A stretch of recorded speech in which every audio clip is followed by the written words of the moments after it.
کہ ہر آدمی بیٹھ کر دین کی تحقیق کر رہا ہے اور اسی طریقے سے مسائل بیان کر رہا ہے، اور وہ سمجھتا ہے کہ یہ میری بہت بڑی ذمہ داری ہے۔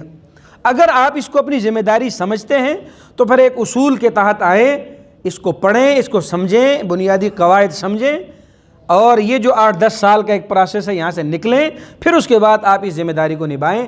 ہم آپ کی حوصلہ افزائی کریں گے۔ سمجھ آ رہی کہ نہیں آ رہی؟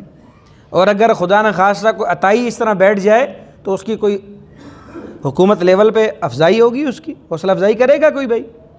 بھائی ایک آدمی ڈاکٹر نہ ہو اور وہ کہے میں نے کلینک کھول لیا، میری اسپتال میں جاب ہو گئی ہے، میں جاب کرنے والا ہوں، میں ڈاکٹر ہوں، ڈاکٹر کا یونیفارم پہن لے اور مریضوں کا علاج کرنا شروع کر دے۔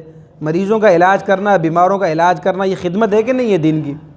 بولے نا بھائی، عوام کی خدمت یہ اجر ہے کہ نہیں ہے؟ ثواب کا کام ہے نا۔ تو اگر کوئی عطائی بیٹھ جائے اور کہ میں جی MBBS جیسے علاج کرتے ہیں ایسے میں بھی علاج کروں گا، تو اب اس کو اس کی خدمت کا صلہ اس کو ہار پہنایا جائے گا یا جیل میں بھیجا جائے گا؟ بولے نا بھائی، اس کو سزا ملے گی نا، عدالت سے بھی، قانون بھی اس کو سزا، حکومت بھی اس کو سزا، معاشرہ بھی اس کو کہے گا بھائی عطائی ہے تو نیم ڈاکٹر ہے، نیم حکیم خطرہ ہے جان۔ اسی طرح نیم ملا خطرہ ہے ایمان۔ جو ملا نہیں ہے، ملا کی صورت میں آگے بیٹھ گئے اور کہتے ہیں جی ہم عوام کی خدمت کر رہے ہیں، ہم اصل دین ہم پہنچا رہے ہیں لوگوں تک۔ تو یہ اصل دین کا جو لے کر لبادہ لے کر بیٹھ گئے۔ ہاں اگر وہ اسی طرف جیسے ایک ڈاکٹر پروسیس سے نکلتا ہے، تعلیم حاصل کرتا ہے، پریکٹیکل کرتا ہے، امتحانات پاس کرتا ہے، سارے شعبوں سے نکل کے پھر آخر میں وہ اس قابل ہوتا ہے کہ کلینک کھولے یا معاملات کرے، اسی طریقے سے اگر کوئی شخص دین کو پڑھتا ہے باضابطہ، مدارس کے سارے نصاب کو پڑھتا ہے، عربی گرامر پڑھتا ہے، ساری چیزیں پڑھتا ہے، اور آگے نکل کے سارے علوم پڑھنے کے بعد پھر اس کی دستار بندی ہوتی ہے، باضابطہ کہتے ہیں جی یہ ماشاءاللہ درس نظامی کا فاضل ہے، اب وہ آئے تو ہم اس کو ویلکم کریں گے، ماشاءاللہ جی آپ عالم بن گئے، بہت بہت مبارک ہو آپ کو، اور اب آئیں آپ دین کی خدمت کریں، جی عوام کی خدمت کریں۔ بات سمجھ آ رہی کہ نہیں آ رہی؟ تو اس لیے یہ جو کہا جاتا ہے کہ علماء پریشان ہیں ان وجوہات سے، علماء پریشان نہیں ہیں۔ علماء اگر پریشان ہیں تو علماء کو عوام کی پریشانی ہے کہ عوام کو کس طرف لے کے جایا جا رہا ہے۔ یہ مسئلہ پیش آ گیا جی، اب اس کی تحقیق کیا ہے؟ جی میں اس مسئلے کی تحقیق کر رہا ہوں، جی اس کی تحقیق کیا ہے؟ او بھائی آپ کو پریشانی کیا ہے اس چیز کی؟ آپ کو کہا جا رہا ہے کہ آپ اپنے علماء پر اعتماد کریں اور دینی مسائل میں ان سے رہنمائی لیتے رہیں اور چلتے رہیں، اپنے کام کرتے رہیں۔ آپ کو کس نے یہ ٹینشن ڈال دیا ہم نے تحقیق کرنی ہے؟ بات سمجھ آ رہی کہ نہیں آ رہی؟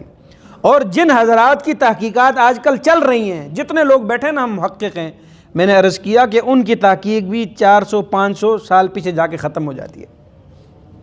آپ حیران ہیں، جتنے بیٹھے ہوئے ہم محقق ہیں جی، ان سے پوچھیں یہ تحقیق کس کی ہے؟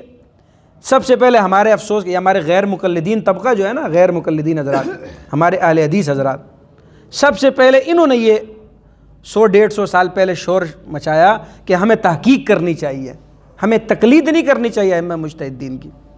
تو تحقیق کہہ کہ انہوں نے عوام کی ذہن سازی کی، خود بھی پھر پٹری سے اتر گئے، تحقیق کرتے کرتے کوئی ادھر نکل گیا، کوئی تحقیق کرتے کرتے ادھر نکل گیا۔ وہ ایک محقق دوسرے محقق کو کہتا ہے تو گمراہ ہے، دوسرا محقق اس کو کہتا ہے تو گمراہ ہے۔ اس تحقیق کا کوئی فائدہ ہوا بھائی؟ اور ہر تحقیقی گروپ نے اپنا ایک گروپ بنا لیا، 10-12 گروپ اپنے بنا لیے۔ تو یہ کون سی تحقیق ہے؟ کون سی حدیث مبارکہ صحیح ہے، یہ حدیث مبارکہ ضعیف ہے؟ اچھا اب ہم ان سے پوچھتے ہیں یہ حدیث مبارکہ صحیح ہے تو کیوں صحیح ہے؟ کہتے ہیں حافظ ابن حجر رحمۃ اللہ علیہ نے فرمایا کہ یہ حدیث صحیح ہے، لہٰذا حدیث صحیح ہے۔ اب حافظ ابن حجر رحمۃ اللہ علیہ مشہور محدث گزرے ہیں، بہت بڑے رجال کے، 852 ہجری پر جا کر سب کی تحقیقات ختم ہو جاتی ہیں بھئی، 852 سے پہلے۔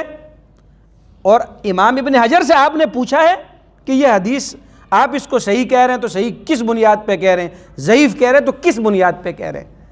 کیوں؟ آپ کہتے ہیں جی ہمیں حافظ ابن حجر پر اعتماد ہے، بہت بڑا عالم تھا، بہت بڑا محدث تھا، دین کی خدمت کی، اس کے اس اعتماد پر ہم اس کی بات کو قبول کر لیں۔ تو یہاں تحقیق پھر ختم ہو گئی آپ کی جا کے۔ تو یہی تو ہم آپ سے عرض کرتے ہیں کہ امام ابو حنیفہ رحمۃ اللہ علیہ 80 ہجری اور 150 میں وفات، تو ان کی تحقیق پر کیوں نہیں عمل کر لیا جاتا؟ کیوں اپنے دینی معاملات کو اپنے آپ سے خود ہی اپنے آپ کو کنفیوژن میں ڈال رہے ہیں؟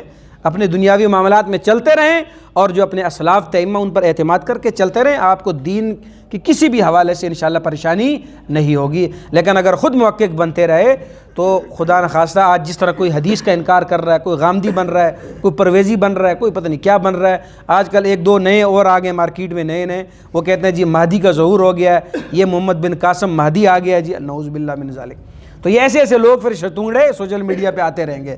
اللہ تعالیٰ مجھے آپ کو ان تمام نت نئے فتنوں سے ہماری حفاظت فرمائے اور اسلاف کے ساتھ ہمیں جڑے رکھنے کی توفیق عطا فرمائے۔